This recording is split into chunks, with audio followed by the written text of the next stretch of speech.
ನಮಸ್ಕಾರ, ನೀವು ನೋಡ್ತಾ ಇದ್ದೀರಾ ಫ್ರೀಡಮ್ ಟಿವಿ. ನಾನು ಭೀಮೇಶ್ ಗೋನಾಳ್. ವೀಕ್ಷಕರೇ, ಕನ್ನಡದಲ್ಲಿ ಅತಿ ದೊಡ್ಡ ರಿಯಾಲಿಟಿ ಶೋ ಅಂದರೆ ಅದು ಬಿಗ್ ಬಾಸ್. ಇನ್ನೇನು ಬಿಗ್ ಬಾಸ್ ಇವತ್ತಿಂದ ಅಧಿಕೃತವಾಗಿ ಶುರುವಾಗುತ್ತೆ. ಅಂದರೆ ಈ 28ನೇ ತಾರೀಕು, ಸೆಪ್ಟೆಂಬರ್ 28ನೇ ತಾರೀಕಿಂದ ಬಿಗ್ ಬಾಸ್ ಶುರುವಾಗುತ್ತೆ, ಗ್ರ್ಯಾಂಡ್ ಓಪನಿಂಗ್ ಆಗುತ್ತೆ.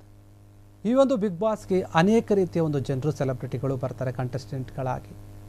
ಆದರೆ ಈ ಬಾರಿ ಒಬ್ಬ ಕಂಟೆಸ್ಟೆಂಟ್ ಮಾತ್ರ ಗಮನ ಸೆಳೀತಾ ಇರುವಂಥದ್ದು. ಬಿಗ್ ಬಾಸ್ ಸೀಸನ್ 12 ಏನಿದೆ, ಇವತ್ತಿಂದ ಕಲರ್ಸ್ ಕನ್ನಡದಲ್ಲಿ ಪ್ರಸಾರ ಆಗುತ್ತೆ. ಅದಕ್ಕೆ ಗ್ರ್ಯಾಂಡ್ ಓಪನಿಂಗ್ ಕೂಡ ಸಿಕ್ಕಿದೆ. ಈ ಹಿನ್ನೆಲೆಯಲ್ಲಿ ಇಂದು ಸಂಜೆ 6 ಗಂಟೆಯಿಂದಾನೇ ರಿಯಾಲಿಟಿ ಶೋ ಪ್ರಸಾರ ಆಗುತ್ತೆ. ಈ ಒಂದು ದೊಡ್ಡ ಮನೆಗೆ ಅನೇಕ ಜನರು ಎಂಟ್ರಿ ಕೊಡ್ತಾರೆ. ಸ್ಪರ್ಧೆ ಮಾಡುವಂಥವರು ಯಾರ್ಯಾರು ಅಂತ ಹೇಳಿ ಕಿಚ್ಚ ಸುದೀಪ್ ಅವರೇ ಪರಿಚಯನ ಮಾಡಿಕೊಡ್ತಾರೆ ಇಡೀ ಕರ್ನಾಟಕದ ಜನತೆ. ಇನ್ನು ಕಲರ್ಸ್ ಕನ್ನಡ ನಡೆಸಿಕೊಡುವಂತಹ ಈ ಒಂದು ಕಾರ್ಯಕ್ರಮ ಏನಿದೆ ತುಂಬ ಜನಪ್ರಿಯ ಆಗಿರುವಂಥದ್ದು.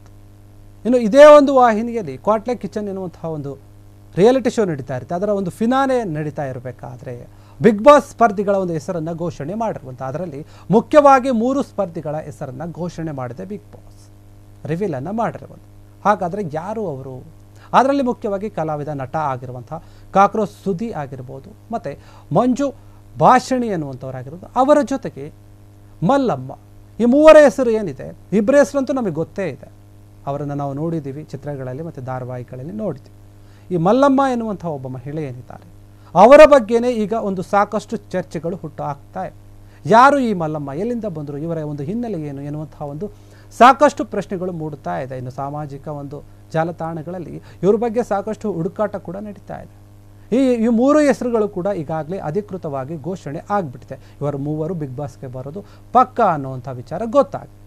ನಿಮಗೆಲ್ರಿಗೂ ಗೊತ್ತಿರೋ ಹಾಗೆ ಕಾಕ್ರೋಚ್ ಸುದಿ ಏನಿದ್ದಾರೆ, ಅವರು ಮೂಲತಃ ಸುಧೀರ್ ಬಾಲರಾಜ್ ಅಂತ ಅವರ ಒಂದು ಹೆಸರನ್ನು ಕರೀತಾರೆ. ಇನ್ನು ನಿಮಗೆಲ್ಲ ಗೊತ್ತಿರೋ ಹಾಗೆ ಶಿವಣ್ಣ ಅಭಿನಯದ ಒಂದು ಟಗರು ಸಿನಿಮಾ ಏನಿತ್ತು, ಆ ಸಿನಿಮಾದಿಂದ ಪ್ರಖ್ಯಾತಿಯನ್ನು ಪಡೆದಂತಹ ವ್ಯಕ್ತಿ ಇವರು. ಕಾಕ್ರೋಚ್ ಒಂದು ಪಾತ್ರದಲ್ಲಿ ಕಾಣಿಸಿಕೊಂಡಿದ್ದರು. ಆಗರಿಂದ ಎಲ್ಲರೂ ಕೂಡ ಇವರನ್ನು ಕಾಕ್ರೋಚ್ ಸುದಿ ಅಂತ ಕರಿತಾ ಇದ್ರು. ಅದರಿಂದಾನೇ ಇವರು ಸಾಕಷ್ಟು ಹೆಸರುಗಳನ್ನು ಮಾಡಿದ್ರು, ಅನೇಕ ಚಿತ್ರಗಳನ್ನು ಈಗ ನಟಿಸ್ತಾ ಇದ್ದಾರೆ. ಇನ್ನು ಮಂಜು ಸುಭಾಷಿಣಿ ಎನ್ನುವಂಥವ್ರು ಏನಿದ್ದಾರೆ, ಅವರು ಕನ್ನಡದ ಒಬ್ಬ ನಟಿ ಮತ್ತು ಸಿನಿಮಾ ಮತ್ತು ಸೀರಿಯಲ್ಗಳ ಎರಡರಲ್ಲೂ ಕೂಡ ನಟನೆ ಮಾಡಿರುವಂಥವರು. ಮುಖ್ಯವಾಗಿ ಇವರು ಸಿಲ್ಲಿಲಲ್ಲಿ ಎನ್ನುವಂಥ ಒಂದು ಸೀರಿಯಲ್ ಏನು ಬರ್ತಿತ್ತು, ಅದರಿಂದಾನೇ ಒಂದು ಜನಪ್ರಿಯತೆಯನ್ನು ಗಳಿಸಿದಂತಹ ವ್ಯಕ್ತಿ. ಅನೇಕ ಒಂದು ಅಭಿಮಾನಿಗಳು ಕೂಡ ಇದ್ದಾರೆ. ಇವರು ಸಾಕಷ್ಟು ಜನಪ್ರಿಯತೆ ಹೊಂದಿದಂಥ ಒಂದು ಸಿಲ್ಲಿಲಿ ಧಾರಾವಾಹಿಯಿಂದ ಬಂದವರು. ಈಗ ಸದ್ಯಕ್ಕೆ ಅವರು ಪುಟ್ಟಕ್ಕನ ಮಕ್ಕಳು ಎನ್ನುವಂತಹ ಧಾರಾವಾಹಿಯಲ್ಲಿ ಆ್ಯಕ್ಟ್ ಮಾಡ್ತಾ ಇದ್ದಾರೆ. ಇನ್ನು ಇವರಿಬ್ಬರು ಕೂಡ ಗೊತ್ತಿರುವಂಥದ್ದು. ಆದರೆ ಮುಖ್ಯವಾಗಿ ನಮಗೆ ಈಗ ಮಲ್ಲಮ್ಮ ಅಂತ ಏನಿದ್ದಾರೆ, ಅವ್ರ ಬಗ್ಗೆ ಗೊತ್ತಿಲ್ಲ. ಇವರು ಯಾರು, ಇವರು ಎಲ್ಲಿಂದ ಬಂದರು, ಇವರ ಹಿನ್ನೆಲೆ ಏನು? ಬಿಗ್ ಬಾಸ್ ಟೀಮ್ ಏನಿದೆ ಇಂತಹ ವ್ಯಕ್ತಿಯನ್ನು ಅಥವಾ ಇಂಥ ಒಂದು ಮಹಿಳೆಯನ್ನು ಆಯ್ಕೆ ಮಾಡೋಕ್ಕೆ ಕಾರಣ ಏನು ಎನ್ನುವಂಥ ಪ್ರಶ್ನೆ ಹುಟ್ಟಾಕಿದೆ. ಈಗ ನೋಡಿ, ಕಳೆದ ಬಾರಿ ಒಂದು ಸೀಸನ್ ಏನಿತ್ತು, ಆಗಲೂ ಕೂಡ ಒಬ್ಬ ಹಳ್ಳಿಯ ಹುಡುಗನನ್ನು ತರ್ಕೊಂಡು ಬಂದು ಬಿಗ್ ಬಾಸನ್ನು ನಡೆಸಿದ್ರು, ಸಾಕಷ್ಟು ಜನಪ್ರಿಯತೆ ಪಡೆದಿತ್ತು. ಅದೇ ರೀತಿಯಾಗಿ ಈಗ ಈ ಒಂದು ಮಲ್ಲಮ್ಮ ಎನ್ನುವರು ಏನಿದ್ದಾರೆ, ಅವರು ಉತ್ತರ ಕರ್ನಾಟಕದವರು ಅಂತ ಹೇಳಲಾಗ್ತಾ ಇದೆ. ಉತ್ತರ ಕರ್ನಾಟಕದ ಅಪ್ಪಟ ಒಂದು ಪ್ರತಿಭೆ ಅಂತ ಹೇಳಲಾಗ್ತಾ ಇದೆ. ಕಳೆದ ಬಾರಿ ಹನುಮಂತನನ್ನು ಕರೆದುಕೊಂಡು ಬಂದಿದ್ದರು ಉತ್ತರ ಕರ್ನಾಟಕದಿಂದ ಬಿಗ್ ಬಾಸ್ಗೆ, ಸಾಕಷ್ಟು ಜನಪ್ರಿಯತೆಯನ್ನು ಗಳಿಸಿದ್ರು ಹನುಮಂತ. ಈಗ ದೊಡ್ಡ ಮನೆಗೆ ಬಂದಿರುವಂತಹ ಈ ಮಲ್ಲಮ್ಮ ಏನಿದ್ದಾರೆ, ಅವರೂ ಕೂಡ ಬಿಗ್ ಬಾಸ್ಗೆ ಬಂದಿದ್ದಾರೆ. ಅವರು ಮುಖ್ಯವಾಗಿ ಉತ್ತರ ಕರ್ನಾಟಕದ ಪ್ರತಿಭೆ ಅನ್ನುವಂಥದ್ದು ಕೂಡ ಗಮನ ಸೆಳೀತಾ ಇದೆ. ಈ ಬಾರಿ ಬಂದಿರುವಂಥ ಈ ಮಲ್ಲಮ್ಮ ಏನಿದ್ದಾರೆ, ಇವರು ಬಿಗ್ ಬಾಸ್ಗೆ ಬಂದಿರುವಂಥ ಒಂದು 3ನೇ ಕಂಟೆಸ್ಟೆಂಟ್ ಅಂತ ಹೇಳಲಾಗ್ತಾ ಇದೆ. ಉತ್ತರ ಕರ್ನಾಟಕದ ಒಂದು ಶೈಲಿ, ಆ ಒಂದು ಸೊಗಡಿನ ಒಂದು ಮಾತುಗಳೇನಿದೆ, ಸಾಕಷ್ಟು ಜನರನ್ನು ಆಕರ್ಷಣೆ ಮಾಡುತ್ತೆ. ಇವರು ಯಾದಗಿರಿ ಜಿಲ್ಲೆಯ ಸೋಪುರ ತಾಲೂಕಿನ ಒಂದು ಸಣ್ಣ ಹಳ್ಳಿಯಿಂದ ಬಂದಂತಹ ಒಬ್ಬ ಮಹಿಳೆ. ಅವರನ್ನು ಗುರುತಿಸಿದೆ ಬಿಗ್ ಬಾಸು. ಅವರು ಬೆಂಗಳೂರಿಗೆ ಬಂದಿರ್ತಾರೆ ಕೆಲಸವನ್ನು ಮಾಡೋಕ್ಕೆ, ದುಡಿಬೇಕು ಅಂತ ಹೇಳಿ. ಅವರ ಒಂದು ಭಾಗದಲ್ಲಿ ಬಡತನ ಜಾಸ್ತಿ ಇರೋದ್ರಿಂದ ಸಾಕಷ್ಟು ಜನರು ಉತ್ತರ ಕರ್ನಾಟಕ ಭಾಗದಿಂದ ಬೆಂಗಳೂರಿಗೆ ಒಂದು ಕೆಲಸವನ್ನು ಮಾಡೋಕ್ಕೆ, ದುಡಿಬೇಕು ಅಂತ ಬರ್ತಾರೆ. ಅದೇ ರೀತಿಯಾಗಿ ಬಂದಂತಹ ಒಬ್ಬ ಮಹಿಳೆ ಅಂದರೆ ಈ ಮಲ್ಲಮ್ಮ. ಇವರು ಕೂಡ ಬಂದಿರ್ತಾರೆ. ಬಂದು ಇವರು ಸಾಕಷ್ಟು ಮಾತುಗಾರಿಕೆ ಇವರ ಒಂದು ಪ್ಲಸ್ ಪಾಯಿಂಟ್ ಅಂತ ಹೇಳ್ಬೋದು. ಇವರು ಮಾತಾಡೋದಾಗಿರ್ಬೋದು, ಬೇರೆ ಬೇರೆ ಒಂದು ವಿಚಾರಗಳು ರೀಲ್ಸ್ ಮಾಡ್ತಾ ಸೋಷಿಯಲ್ ಮೀಡಿಯಾದಲ್ಲಿ ಕಾಣಿಸ್ಕೊಂಡಿದ್ರು. ಆವಾಗಿಂದ ಭಾರಿ ವೈರಲ್ ಆಗಿದ್ರು ಇವರು. ಅವರ ಒಂದು ಮಾತುಗಳಾಗಿರ್ಬೋದು, ಒಂದು ವಿಡಿಯೋಗಳಾಗಿರ್ಬೋದು, ಹೀಗೆ ಒಂದು ವಿಡಿಯೋಗಳನ್ನು ಮಾಡ್ತಾ ಇವರು ತಮ್ಮ ಇನ್ಸ್ಟಾಗ್ರಾಮ್ ಒಂದು ಪೇಜನ್ನು ಕೂಡ ಒಂದು ಹೊಂದಿರ್ತಾರೆ, ಯೂಟ್ಯೂಬ್ ಚಾನಲನ್ನು ಕೂಡ ಹೊಂದಿದ್ದಾರೆ. ಈ ರೀತಿಯಾಗಿ ಅವರು ವಿಡಿಯೋಗಳನ್ನು ಆಗ್ತಾ ಸ್ವಲ್ಪ ಫೇಮಸ್ ಆದರು, ವೈರಲ್ ಆಗ್ತಾ ಹೋದರು.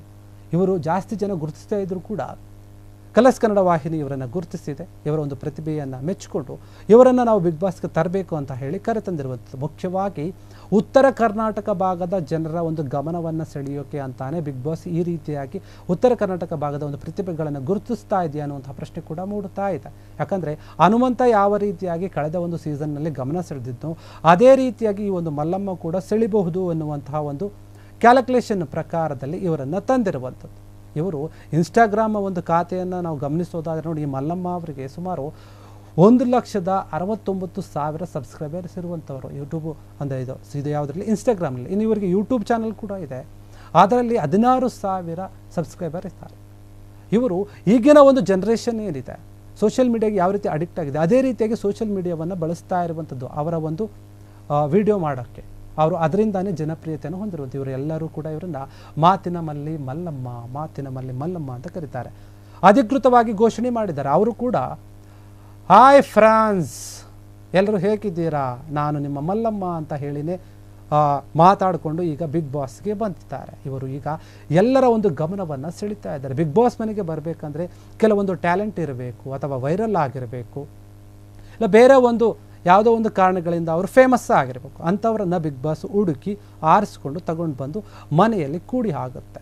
ಒಂದು 3 ತಿಂಗಳುಗಳ ಕಾಲ ಆ ಮನೆಯಲ್ಲಿ ಅವರು ಇರಬೇಕು. ಅವರ ಚಲನವಲನ, ಮಾತುಗಳು, ಅವರು ಯಾವ ರೀತಿಯಾಗಿ ಇರ್ತಾರೆ, ಅವರ ವರ್ತನೆ ಎಲ್ಲವನ್ನು ಕೂಡ ಗಮನಿಸುತ್ತೆ ಬಿಗ್ ಬಾಸ್. ಇಂತಹ ಒಂದು ದೊಡ್ಡ ವೇದಿಕೆಯಲ್ಲಿ ಉತ್ತರ ಕರ್ನಾಟಕದ ಒಂದು ಚಿಕ್ಕ ಹಳ್ಳಿಯಿಂದ ಬಂದಂತಹ ಈ ಮಲ್ಲಮ್ಮ ಈಗ ಎಲ್ಲರ ಒಂದು ಗಮನವನ್ನು ಸೆಳೀತಾ ಇದ್ದಾಳೆ. ದೊಡ್ಡ ದೊಡ್ಡ ಸೆಲೆಬ್ರಿಟಿಗಳು ಏನು ಬರ್ತಾರೆ ಬಿಗ್ ಬಾಸ್ಗೆ ಅದೆಲ್ಲವೂ ಕೂಡ ಕಾಮನ್.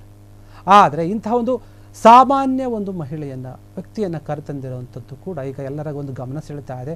ನಾವು ಹನುಮಂತನ ನೋಡೋದಾದ್ರೆ ಹನುಮಂತ ಈ ಬಿಗ್ ಬಾಸ್ಗೂ ಬರೋದಕ್ಕಿಂತ ಮುಂಚೆನೇ ಸ್ವಲ್ಪ ಫೇಮಸ್ ಆಗಿದ್ದ, ಬೇರೆ ಬೇರೆ ಒಂದು ರಿಯಾಲಿಟಿ ಶೋಗಳಲ್ಲಿ ಕಾಣಿಸ್ಕೊಂಡಿದ್ದ. ಆದರೆ ಅದನ್ನು ಒಂದು ಮುಗ್ಧತೆ, ಒಂದು ಮಾತುಗಾರಿಕೆ ಏನಿತ್ತು ಅದನ್ನು ಜನರ ಒಂದು ಗಮನ ಸೆಳೀತಾ, ಅದಕ್ಕೋಸ್ಕರ ಬಿಗ್ ಬಾಸ್ಗೆ ತಂದಿದ್ರು. ಆದರೆ ಈ ಮಲ್ಲಮ್ಮ ಏನಿದ್ದಾರೆ ಇದಕ್ಕಿಂತ ಮುಂಚೆ ಎಲ್ಲಿಯೂ ಕೂಡ ಯಾವುದೇ ಒಂದು ದೊಡ್ಡ ದೊಡ್ಡ ವೇದಿಕೆಗಳಲ್ಲಿ ಕಾಣಿಸ್ಕೊಂಡಿರಲಿಲ್ಲ. ಬರೀ ಇನ್ಸ್ಟಾಗ್ರಾಮ್ ಮತ್ತು ಯೂಟ್ಯೂಬ್ನಲ್ಲಿ ಕಾಣಿಸ್ಕೊಳ್ತಿದ್ರು, ಸ್ವಲ್ಪ ವೈರಲ್ ಆಗಿದ್ರು, ಆ್ಯಕ್ಟಿವ್ ಆಗಿದ್ರು. ಅದು ಬಿಟ್ಟರೆ ಬೇರೆ ಯಾವ ಒಂದು ದೊಡ್ಡ ಕಾರಣ ಇಲ್ಲ. ಆದರೆ ಇನ್ನು ಮುಂದೆ ಈ ಒಂದು ಬಿಗ್ ಬಾಸ್ನಂತಹ ಒಂದು ದೊಡ್ಡ ಮನೆಗೆ ಏನು ಬರ್ತಾರೆ, ಸಾಕಷ್ಟು ಸ್ಪರ್ಧಿಗಳಿರ್ತಾರೆ ಅಲ್ಲಿ, ಅವರ ಜೊತೆ ಇವರು ಯಾವ ರೀತಿಯಾಗಿ ಹೊಂದಾಣಿಕೊಂಡು ಹೋಗ್ತಾರೆ, ಯಾವ ರೀತಿಯಾಗಿ ಅಲ್ಲೊಂದು ಆಟಗಳನ್ನು ಆಡ್ತಾರೆ, ಅನೇಕ ಒಂದು ಟಾಸ್ಕ್ಗಳನ್ನು ಕೂಡ ಕೊಡ್ತಾರೆ ಬಿಗ್ ಬಾಸ್ನಲ್ಲಿ. ಅವರು ಅವೆಲ್ಲವನ್ನು ಕೂಡ ಯಾವ ರೀತಿಯಾಗಿ ಎದುರಿಸ್ತಾರೆ, ಮತ್ತು ಬಿಗ್ ಬಾಸ್ ಮನೆಯಲ್ಲಿ ಸಕ್ರಿಯವಾಗಿ ಹೇಗೆ ಇವರು ಮುಂದಕ್ಕೆ ಹೋಗ್ತಾರೆ. ಅಲ್ಲಿ ಎಲಿಮಿನೇಷನ್ ಇರುತ್ತೆ, ವಾರ ವಾರಕ್ಕೆ ಎಲಿಮಿನೇಷನ್ ಇರುತ್ತೆ, ದೊಡ್ಡ ದೊಡ್ಡ ಸ್ಪರ್ಧಿಗಳು ಬರ್ತಾರೆ, ಸೆಲೆಬ್ರಿಟಿಗಳು ಇರ್ತಾರೆ. ಇವರು ಉತ್ತರ ಕರ್ನಾಟಕದ ಶೈಲಿಯ ಒಂದು ಭಾಷೆ ಏನಿದೆ ಆ ಭಾಷೆ ಅಲ್ಲಿ ಕೆಲವರಿಗೆ ಅರ್ಥ ಆಗ್ಬೋದು, ಆಗದೇನೆ ಇರಬಹುದು. ಹೀಗಾಗಿ ಮಲ್ಲಮ್ಮ ಅವರು ಬಿಗ್ ಬಾಸ್ ಮನೆಯಲ್ಲಿ ಯಾವ ರೀತಿಯಾಗಿ ನಡೆದುಕೊಳ್ತಾರೆ, ಯಾವ ರೀತಿಯಾಗಿ ಕರ್ನಾಟಕ ಜನರ ಒಂದು ಮನಸ್ಸನ್ನು ಗೆಲ್ತಾರೆ ಅನ್ನೋದನ್ನು ನೋಡೋಕೆ ಇಡೀ ಕರ್ನಾಟಕನೇ ಈಗ ಕಾದು ಕುಳಿತಿದೆ. ಹೀಗಾಗಿ ಈಗ ಬಿಗ್ ಬಾಸ್ ಮನೆಗೆ ಬಂದಿರುವಂತಹ ಅಧಿಕೃತವಾಗಿ ಘೋಷಣೆ ಆಗಿರುವಂತಹ 3 ಜನರ ಪೈಕಿ ಈ ಮಲ್ಲಮ್ಮ ಏನಿದ್ದಾರೆ ಅವರು ಗಮನವನ್ನು ಸೆಳೀತಾ ಇದ್ದಾರೆ. ಮುಂದಿನ ದಿನಗಳಲ್ಲಿ ಇವರು ಯಾವ ರೀತಿಯಾಗಿ ಆಟಗಳನ್ನು ಆಡ್ತಾರೆ ಬಿಗ್ ಬಾಸ್ ಮನೆಯಲ್ಲಿ, ಯಾವ ರೀತಿಯಾಗಿ ಉಳಿದುಕೊಳ್ತಾರೆ ಅನ್ನೋದನ್ನು ಕಾದು ನೋಡಬೇಕು. ಎಲ್ಲರೂ ಜನ ಕೂಡ ಇದಕ್ಕೋಸ್ಕರನೇ ಕಾಯ್ತಾ ಇದ್ದಾರೆ. ಇದಿಷ್ಟು ಈ ಮಲ್ಲಮ್ಮ ಅವರಿಗೆ ಸಂಬಂಧಪಟ್ಟಂತಹ ವಿಚಾರ. ನೋಡ್ತಾ ಇರಿ ಫ್ರೀಡಮ್ ಟಿವಿ, ಇದು ಜನಸಾಮಾನ್ಯರ ಶಕ್ತಿ. ಕ್ಷಣ ಕ್ಷಣದ ಸುದ್ದಿಗಳಿಗಾಗಿ ಫ್ರೀಡಮ್ ಟಿವಿ ಸಬ್ಸ್ಕ್ರೈಬ್ ಮಾಡಿ, ಲೈಕ್ ಮಾಡಿ ಹಾಗೂ ಫಾಲೋ ಮಾಡಿ. ಹೊಸ ಸುದ್ದಿಗಳ ನೋಟಿಫಿಕೇಶನ್ಗಾಗಿ ಬೆಲ್ ಐಕಾನ್ ಮೇಲೆ ಕ್ಲಿಕ್ ಮಾಡಿ.